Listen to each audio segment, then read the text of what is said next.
right, we're rolling. This is Andrew Robson, host of the Bonsai Wire podcast, and I'm sitting here at New England Bonsai Gardens with John Romano. John, welcome to the podcast. Thanks, Andrew. It's great that you were able to visit us out east and do some workshops and demonstrations, and it was fun to see you again. Yeah, it's been a long time. I for those who don't know, I went to school out here in New England, and I was in a study group with John Romano, John Kirby, a bunch of fun folks out here with Boone before my apprenticeship. So I had a lot of good memories coming out here. So it's great to be back.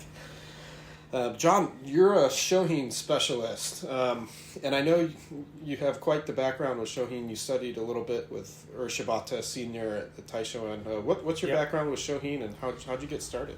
So, probably in the mid-90s, when Suthin had started his nursery in Massachusetts, I started going up to visit him a lot, and I consider him probably the pinnacle of shohin artistry, and I was just enamored of small trees at that point. So I would have to say my initial inspiration was with Suthin.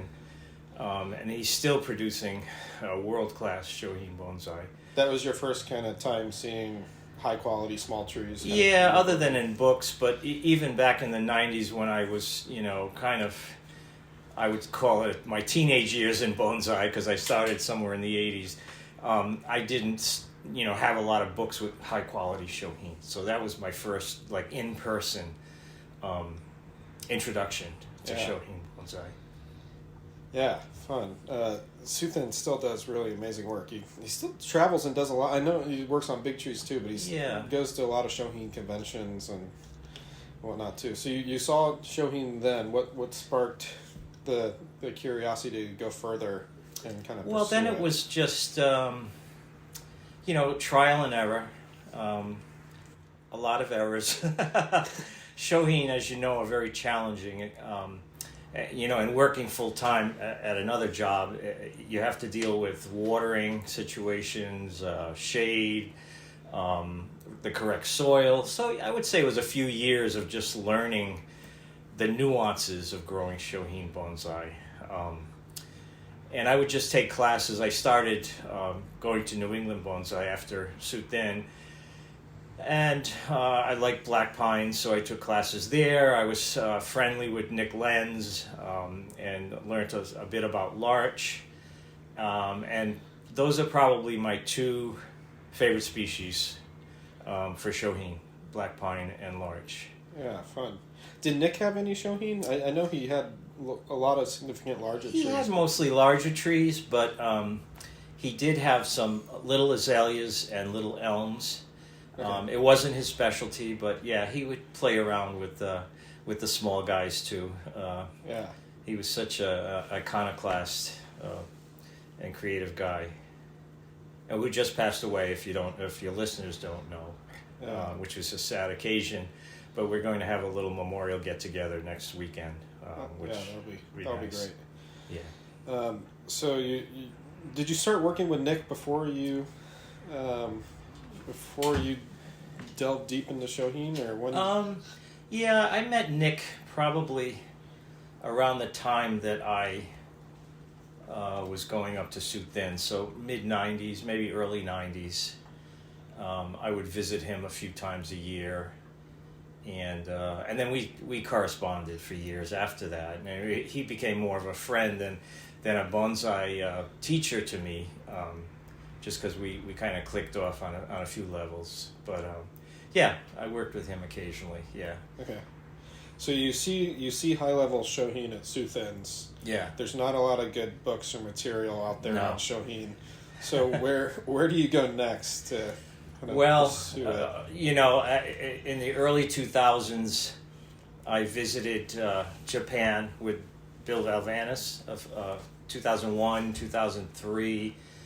And there I met Tomohiro Masumi, Tomo, and I interviewed him for an article. I believe it was International Bonsai. It could have been Bonsai Today. I'm not sure, but I did an article on Tomo, and we corresponded a few times by email. And again, his nursery is unbelievable. I don't know him. Is he a shohin specialist? Oh, Tomohiro Masumi, yeah. Okay. Yeah, very high-level shohin person in Japan. And he's the president of the All Japan Shohin Association right now. And then I also went to the Fukanos. Do you know their nursery? No. They're a third-generation shohin nursery, over 100 years. And I met the two sons and the father. Yeah. And they are also very, very high level shohin. And that just like blew me away. To see the quality in Japan of shohin bonsai is unbelievable. It's just crazy. Yeah. You said third generation shohin? Yeah, now. So they were doing it before it was cool, right? Because it's only been vastly popular recently, right? Exactly. So when I wrote an article about 12 years ago. I do the column on shohin bonsai for Bill's International Bonsai magazine called A Little Magic with Shohin Bonsai. And I did an article on the history of shohin bonsai and contacted Mr. Fukano's son to get some information. And I found, he told me a few things that were quite interesting, one of which, I asked him about the history of it. When did it become popular? And he said it was around the turn of the century, 1900, and that they have that girls' festival in this winter. I forget what it's called now. But anyways, they put little dolls in displays, and all the girls decorate the dolls. Yeah. And they were at that time starting to put little bonsai growing, and he said that was kind of one of the yearly festivals that encouraged people to grow little trees to go along with their little dolls. Yeah. So that was kind of a nice tidbit for the article that I did on shohin bonsai, and of course, the Count Matsudaira. He made it very popular in Japan, and then further.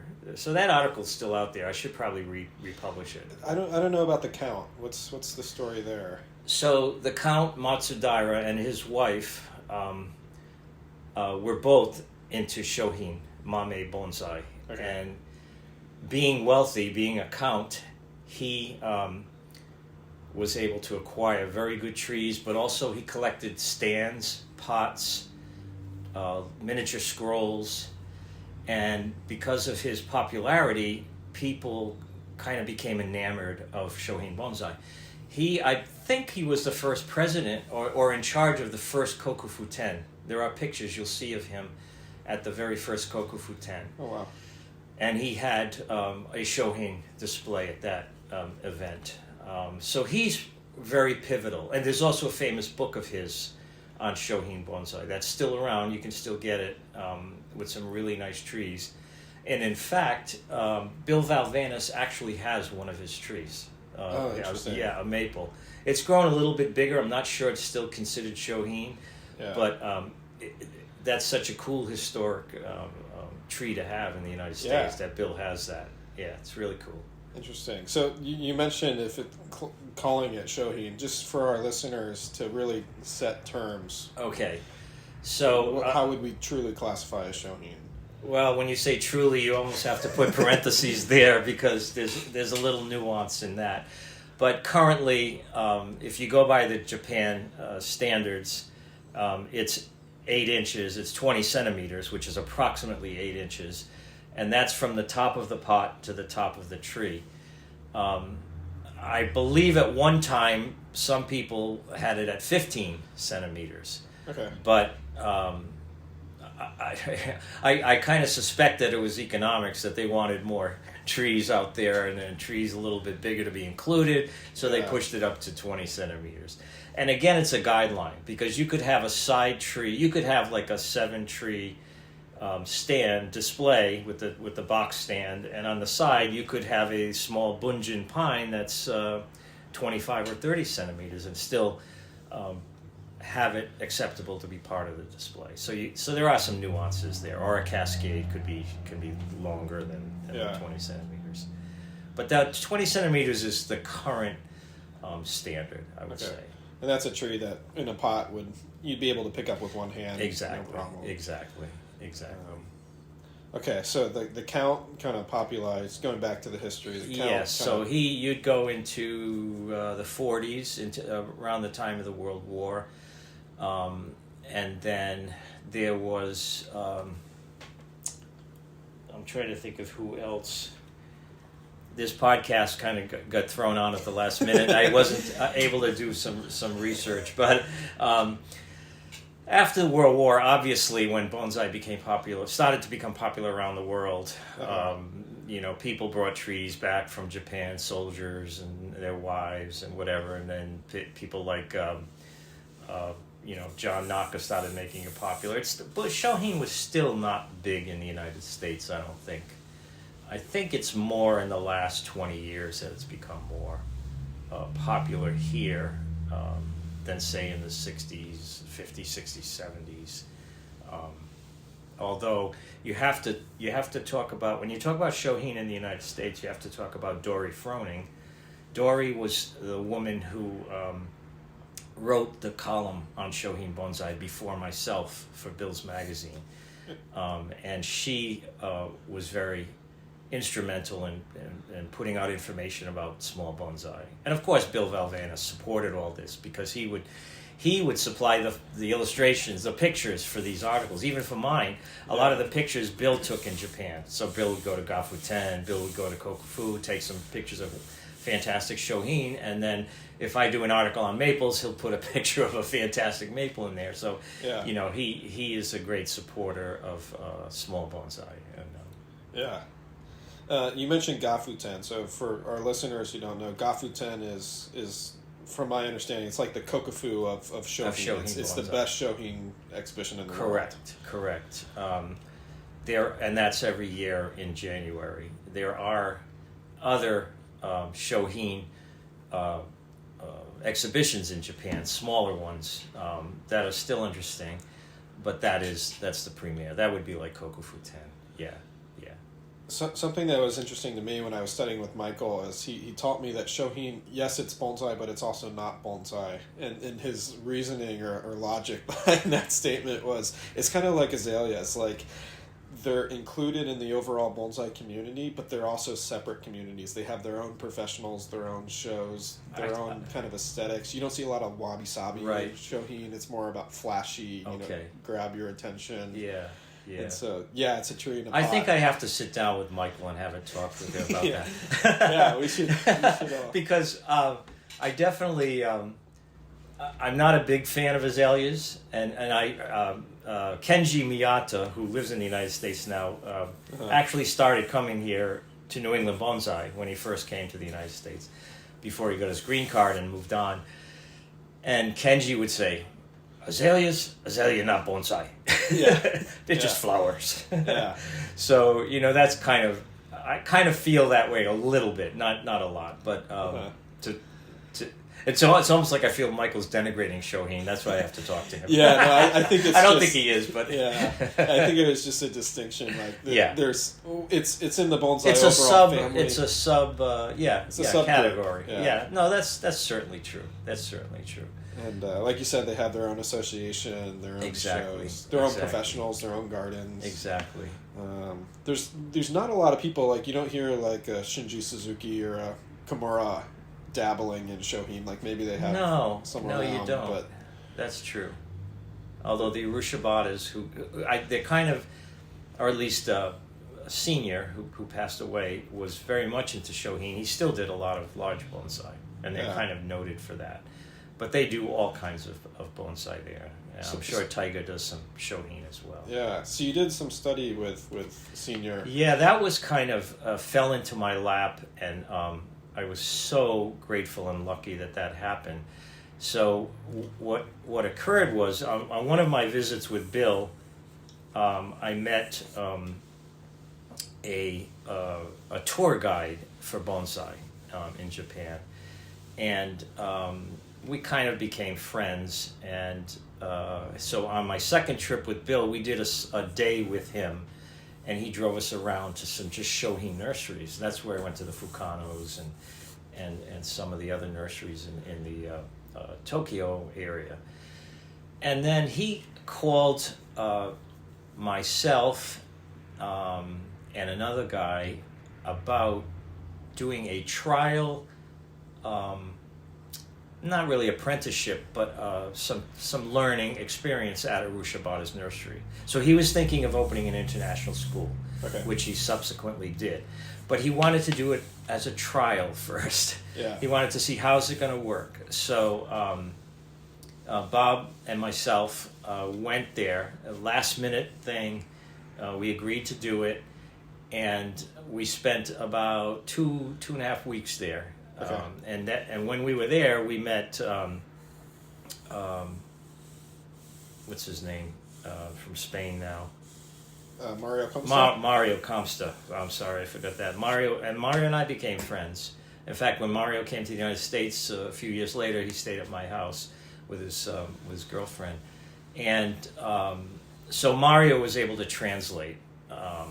Although Mr. Arusha Bhatta did speak a broken English, it wasn't great. Yeah. So Mario was there, and Mario, who was Polish, spoke excellent English, and now he speaks Spanish. He speaks probably like 4 languages. Yeah. He is a fabulous bonsai artist. He's one of my favorite artists. Oh, he is just fabulous. And even though he's not exclusively shohin, Yeah. his attention to detail, even when it's interesting studying at a shohin kind of focused place. He brings that real minute attention to detail even when he works on larger trees, and there's just some type of charm or something. Yeah, about he's someone I would love to have as a neighbor. Yeah, I'd love to hang with him and work with him and study with him. And if you look at his Instagram or social media, he's actually developing a lot of shohin too. And so that's exciting. And unusual species, like he's doing alnus. Yeah, and I actually picked up a couple of seedlings. They grow very fast. Yeah, alders are crazy. There's all kinds of things you can do with shohin. Shohin is so much fun. That's what I like about it. The variety is unbelievable. Getting back to Arusha Bhatta, so we stayed there. He was incredibly generous because this was a trial for him. He didn't charge us anything. Wow. He fed us. We stayed at the compound there. He had a back room that we slept in, and every day he focused on a particular thing. One day might be wiring. One day might be styling junipers. One day we did a couple of days we did field trips. Okay. So one of the interesting things I learned about shohin that your readers might be interested in is this. Obviously, like in all bonsai in Japan, there are different levels of growers. Mm-hmm. So Mr. Arusha Bhatta depended on what I would call semi-professional hobbyists who develop trees. For instance, growing black pines and colanders. Okay. And then he would pick them out at a certain level and refine them into super nice quality shohin.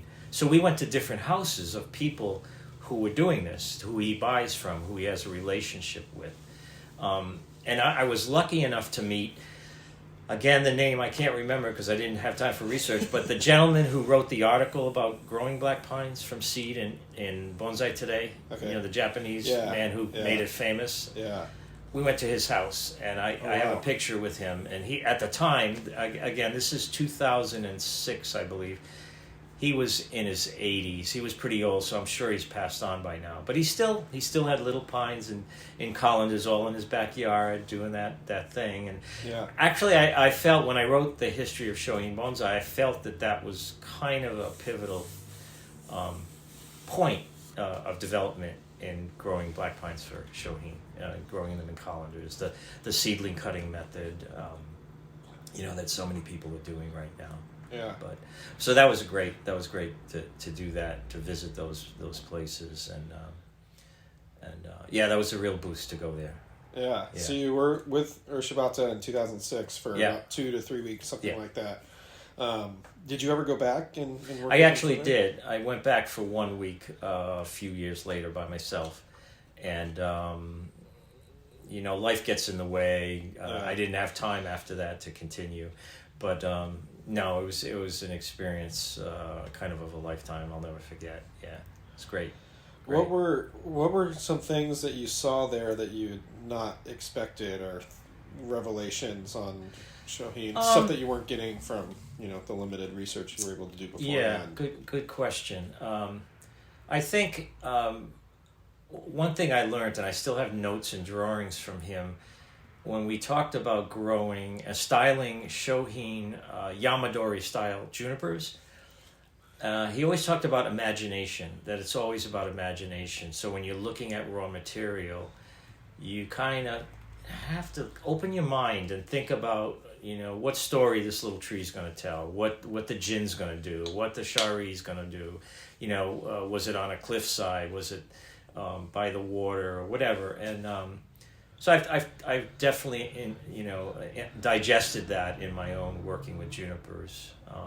That's one thing, and also just the long term. Obviously we're so impatient in the United States, and I put myself in that category. But he had trees out back that were there for years growing. He liked to develop gardenias, which can develop pretty fast, but he would work on them slowly and make sure they're good high quality trees. Yeah. So I think the care and the time that he put in impressed me very much. How many shohin would you guess were in his garden when you studied there? Hundreds, thousands? I wouldn't say thousands.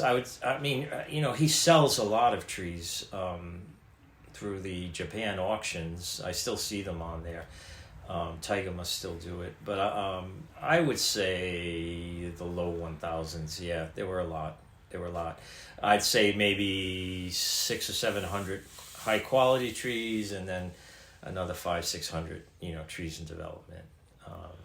And at Taishoan, did they have a nice variety of trees, or was it mostly black pines, or was it a lot of deciduous? No. I would say a lot of deciduous, to tell you the truth. He did definitely had some black pines and white pines, but a lot of maples, holly, gumi, which is the Elaeagnus, silverberry, all kinds of gardenia. Like I said, for some reason they grew well there, so he developed those kind of as a side cottage industry.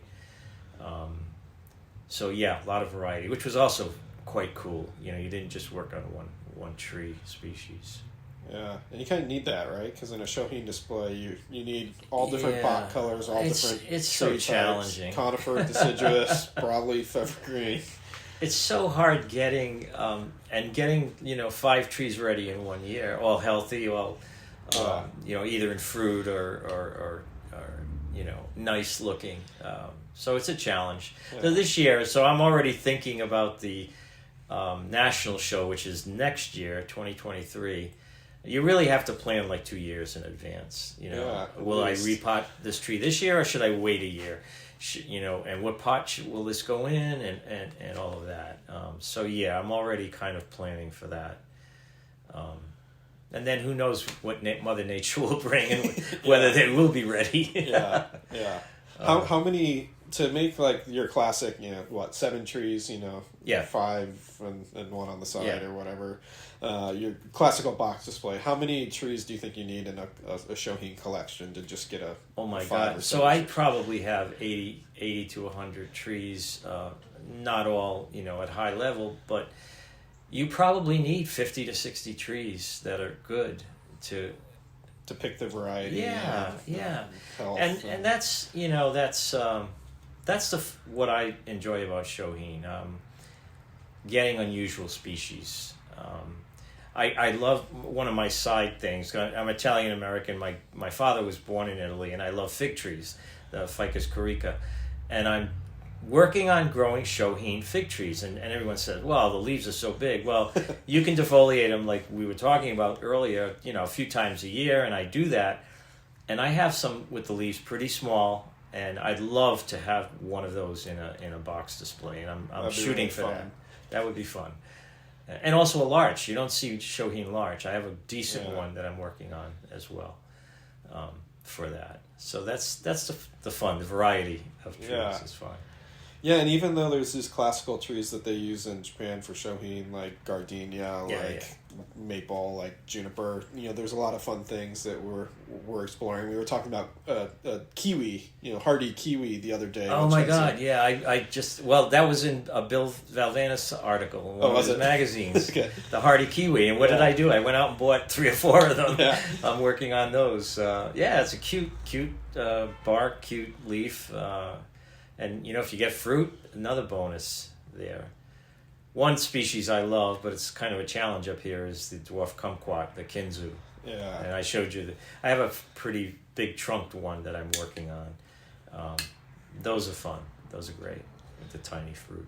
Yeah, it seems like it's easy to find conifers. We have pines, junipers, hinokis.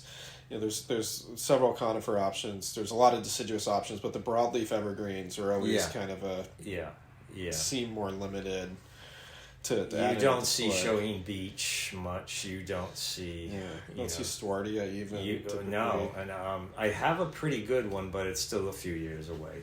It's not ready for show. But you don't see a lot of those, and those are fun. That's what makes the displaying of shohin fun. Finding something that no one has seen in the display, and you can kind of get away with that. Yeah, with shohin, I think. Anyways. Yeah, and it's fun. When you're at a bonsai show like Kokufu and you have all these big, impressive trees. Each tree gets like a 6-foot space or whatever. So the fun thing about shohin is it takes a lot more trees to fill that 6-foot space. So that's why the box stand is why that's traditionally why we display so many of them together. Yeah.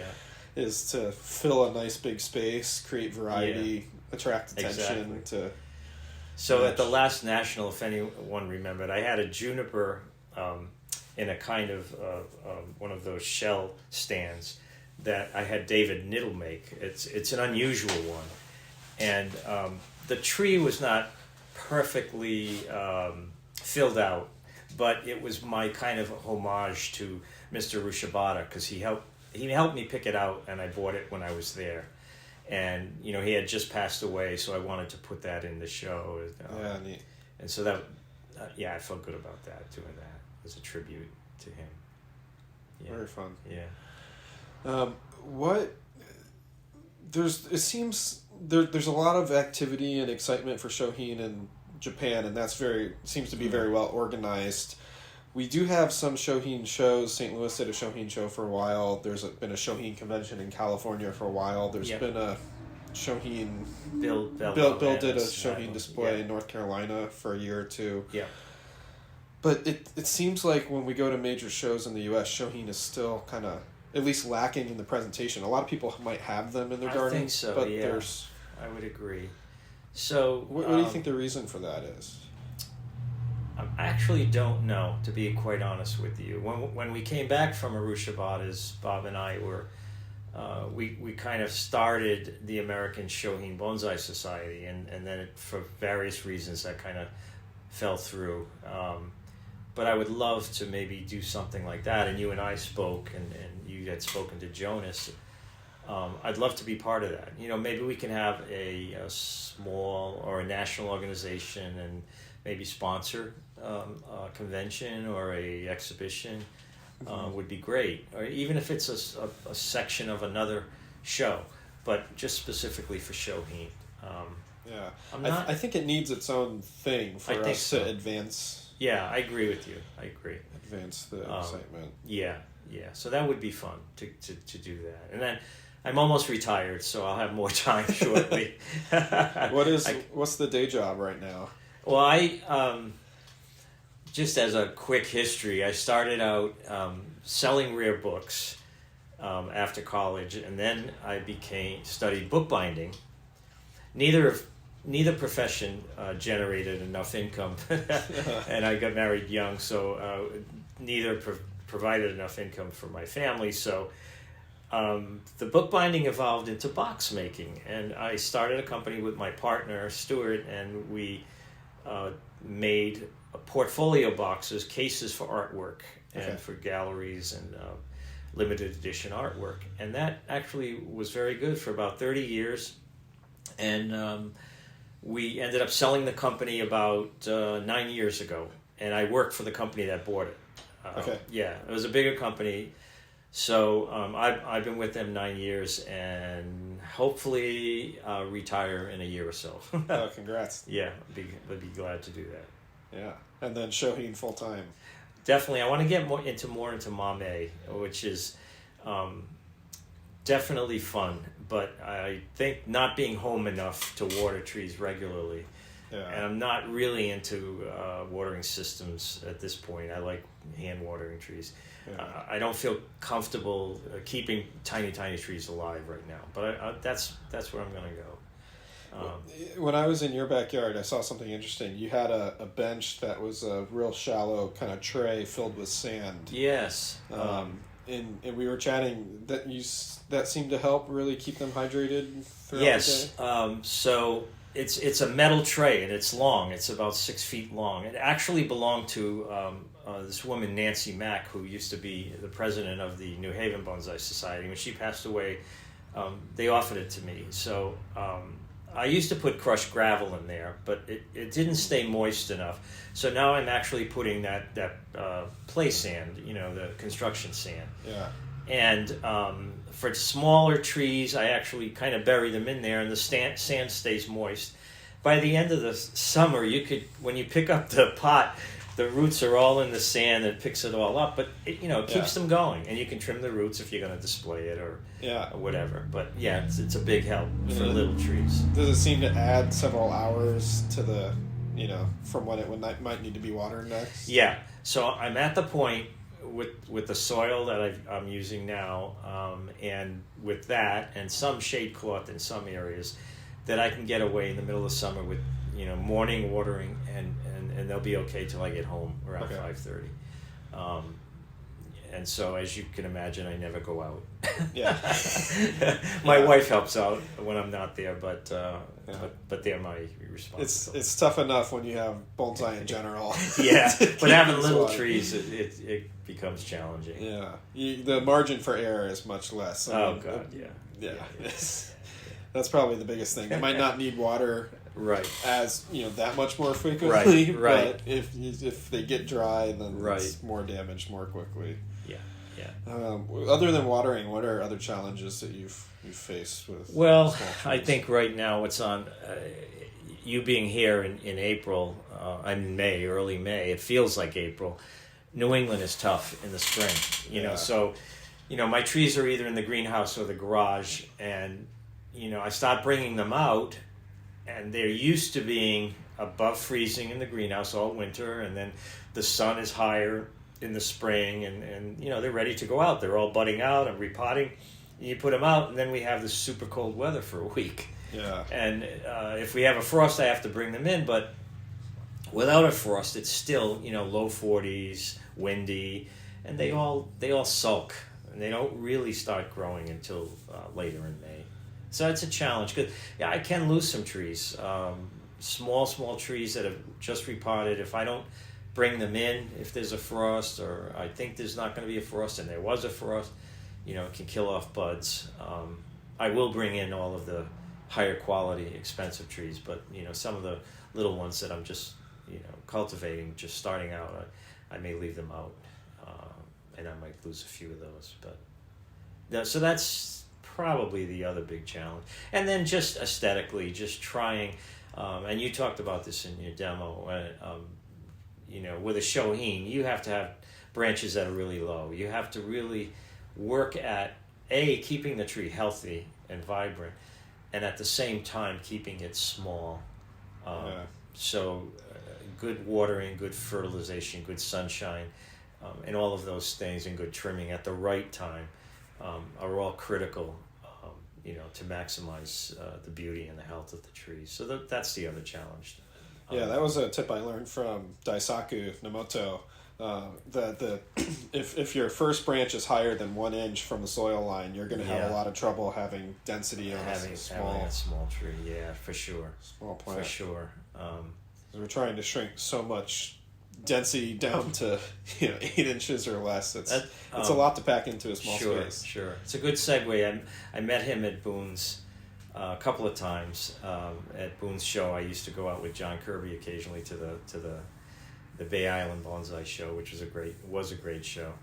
And with my friendship with Daisaku and with Tomohiro in Japan, I was able to apply for their certification for bonsai teachers, which they opened up internationally last year. Oh wow! And I was accepted, so I am a certified shohin bonsai teacher. Congratulations! Yes, that's thank awesome. you. I was very excited about that. And you've been teaching shohin for a while, right? Like you mentioned, you've been doing the column in the International Bonsai magazine. Yeah. But I usually do a class or two every year here at New England Bonsai. Okay. And people come to my house, and I like that too. With COVID, I didn't go out as much, but people could come to the house. Yeah, it's fun. Yeah, and speaking of things you've been doing, you've also about 20 years ago founded the Kaiku School of Bonsai. Oh yeah, sure. Tell so us that, about that. Kaiku School of Bonsai is kind of an intensive introduction to bonsai. It's a 2-year program. We meet 4 times a year, 4 full days throughout the year for 2 years, and we just go intensely into the important aspects of bonsai.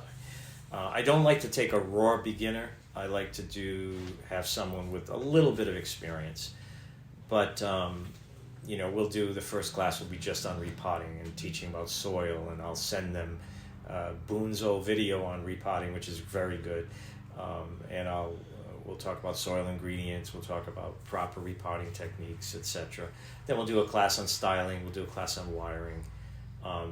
Still, even 2 years doesn't seem like enough time, but but some of my students, like Michael, who you know, Michael Woods, I tell Michael, someday you're going to surpass me, and it's great. I love having students that go on. So in our Boone study group, there are 2 guys that were in Kaiku, Mauro Danelli, Mo, and Michael Woods, who were in the school. So that's great. I'm proud of them. Proud of those guys. They're doing really good. So I've been doing that about 13 years. Been over 100 people that have gone through the school. The class size is small. We don't want to make it too big. Yeah, it's a great resource if you're in the kind of greater Boston, Rhode Island area. It's a real great source for getting your feet wet in bonsai. It's been fun to be here this weekend. Thanks for dive into that. Yeah, I'm so happy you were able to come. It was nice having you. Yeah. So back to shohin. What do you want to see more of? I mean, we talked about more organization to it, but what would your hopes be for shohin moving forward in the U.S.? I primarily would like to see a national organization and maybe an exhibition, whether it's every other year or every year. It doesn't matter. I know they have the California one. I'm not sure Bill's going to continue the other one, but it would be great to have, like you said, a focus on shohin somewhere. It would be a great opportunity if anyone was in Japan and came back and said, "I'm going to be the shohin guy." Yeah. And you mentioned the fellow in California. Yeah, Adam. I'm blanking on his last name, but he's doing an apprenticeship with Taiga Arushabani. Right. Yeah, well, that's great. Yeah, I'll have to get his address and talk to him. But yeah, that's so having an organization and a exhibition would be awesome, and I think just education. Might be good to have a really good book written on just shohin bonsai for the United States and some of the native species, but that could be used. Yeah, speaking of natives, something that I haven't mentioned yet, but Scott Elser in Portland is doing this fun native shohin project. He's starting. Seriously? Yeah, he's putting together little redwoods, little Rocky Mountain junipers, that's so cool. ponderosas, and kind of doing a native species kind of exploration and shohin. That's great. It's been kind of fun to watch his process. He's getting little alders. He's getting that's little nice. Blueberries. Tons of fun stuff going. Yeah, I can see blueberries. I think I'm just doing the larches. I'm trying. Oh, and I have I have an eastern white pine clump, but it's a little bit bigger than shohin. But they're difficult. I know the bittersweet grows all over here. Yes. Is that native or is that invasive? That's invasive. Okay. There is both a Oriental bittersweet, which is from Asia, the one they use in Japan, and there's an American bittersweet. the Oriental bittersweet is better for bonsai, size-wise, leaf size-wise, and fruiting-wise. So yeah, that's another. There are a lot of native, like the Virginia creeper, which is also invasive. I laugh with my students. I tell them some of the best shohin bonsai are invasive species. It's like, Virginia creeper, bittersweet, akebia. There's all these, crazy weird little things that honeysuckle. Nobody wants to sell. Nobody can sell. Yeah. But they can make great shohin bonsai. You don't have to have expensive taste. You will later as you develop in the hobby, but you don't have to. You can start with humble material. And actually, some of the most fun projects of mine are just starting a maple from a seedling and developing a nice shohin. It takes you 5 or 10 years, but it's just this pride in that you can do that. So. That's a heck of a lot less time than developing a large tree. Yeah, that's true. That's true, for sure. What's one of the best, if you were propagating, do they do a lot of shohin from air layers? Is it mostly cuttings? Is it nursery stock? What's like a good way to start building a shohin collection?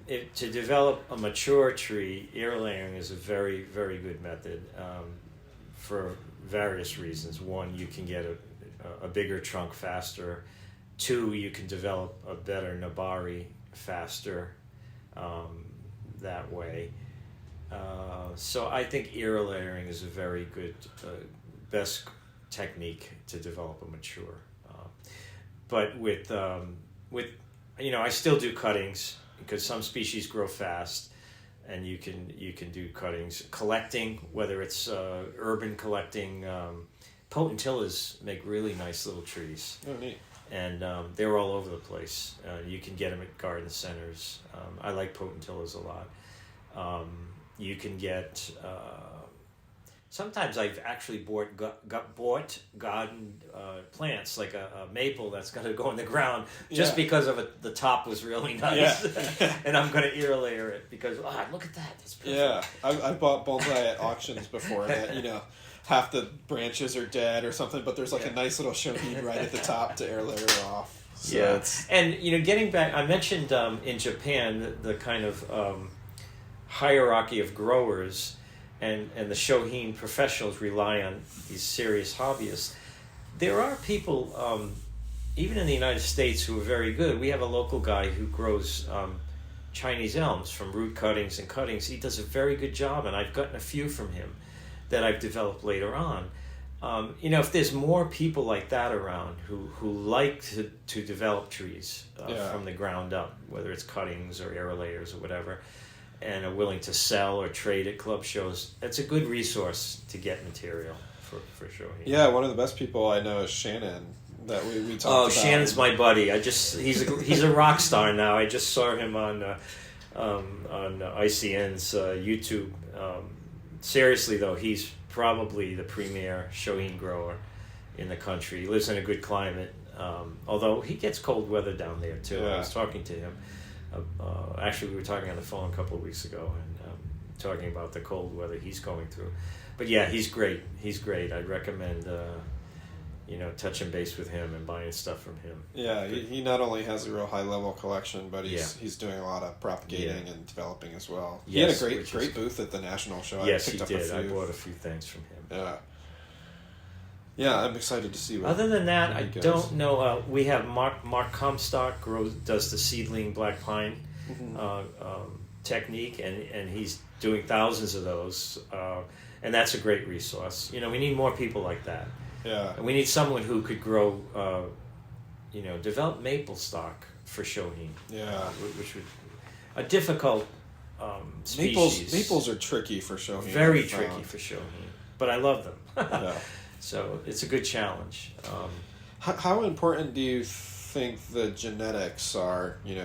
Do we really need plants that have small leaves, or is the culture of it being just in a small pot and keeping it small and trimming it back really tight, is that enough to get small leaves, or is that really essential? I don't think it's super essential. I mean, going back to maples, Shishigashara, Kitohime, there are varieties that have very small leaves and make nice shohin, but you can really make nice Japanese maple shohin and develop small leaves over time with some of the techniques you talked about,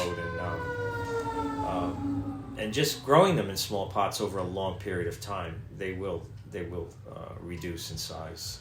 Yeah. How often are you? I mean, I know it depends, right? But how often are you repotting shohin every year, or how long can they go in a pot? It's species specific, not every year.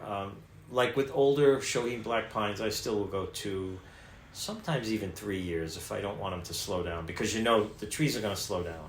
Yeah, they're going to kind of complain. They're going to complain that spring when you root prune and repot them. So I try not to, but there's certain species you have to do every year. Forsythia, I like Forsythia shohin. They just go crazy. The roots go nuts, and you have to do those every year. What else? There's another species I do every year, but there are a few that I have to do every year. The other thing is, I think it's very important not to always keep them in tiny, show pots or high quality pots. You saw in my yard, I use a lot of the Japanese grow pots. The high fired training pots. Yeah, and in New England they don't crack. The terracotta shallow training pots. I use especially number 4.5 up to 5.5 are good sizes for shohin, and it gives them a little breathing room. And then if you know the next year you want to put it in a show, then you can repot it into a nice pot at that point.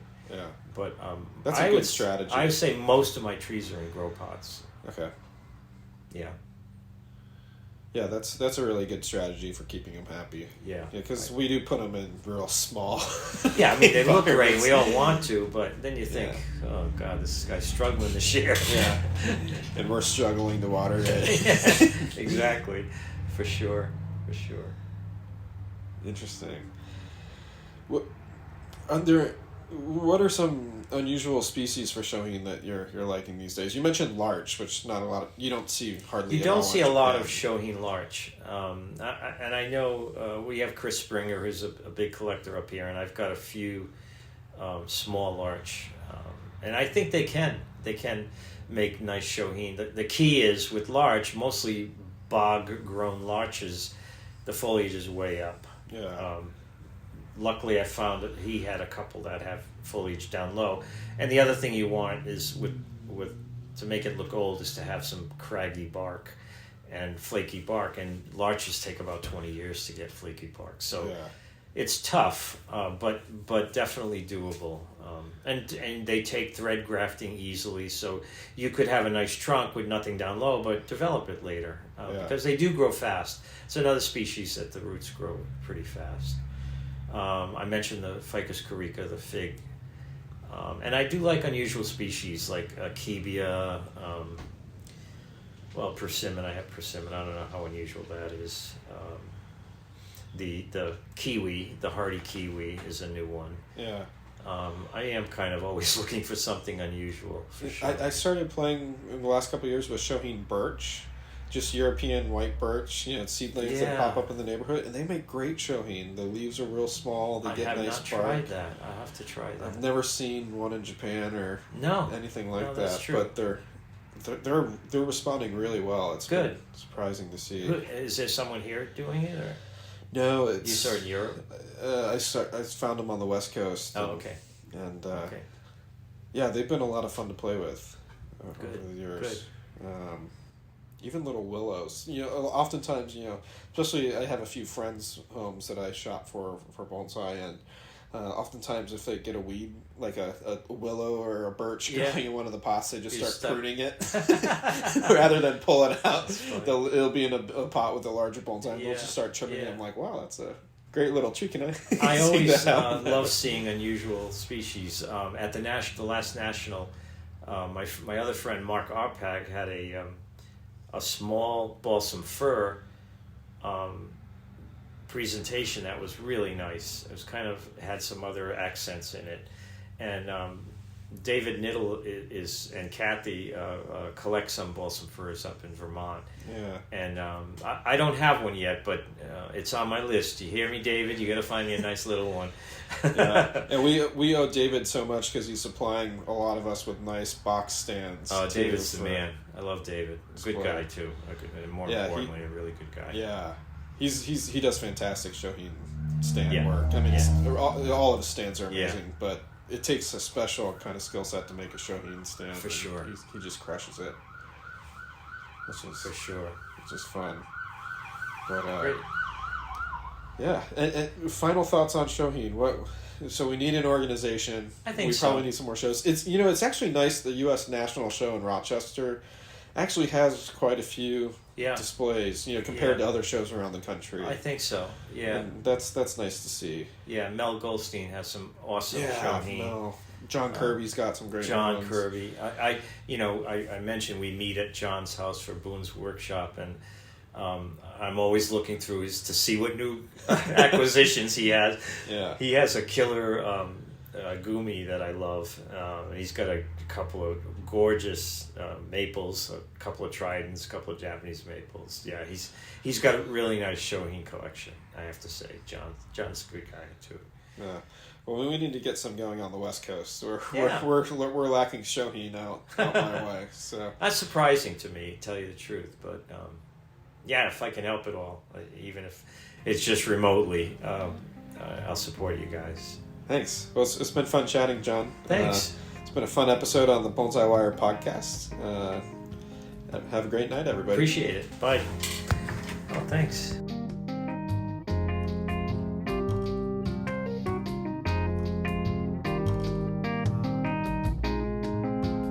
The music on today's podcast was brought to you by the fine folks at Blue Dot Sessions. Check them out at www.sessions.blue.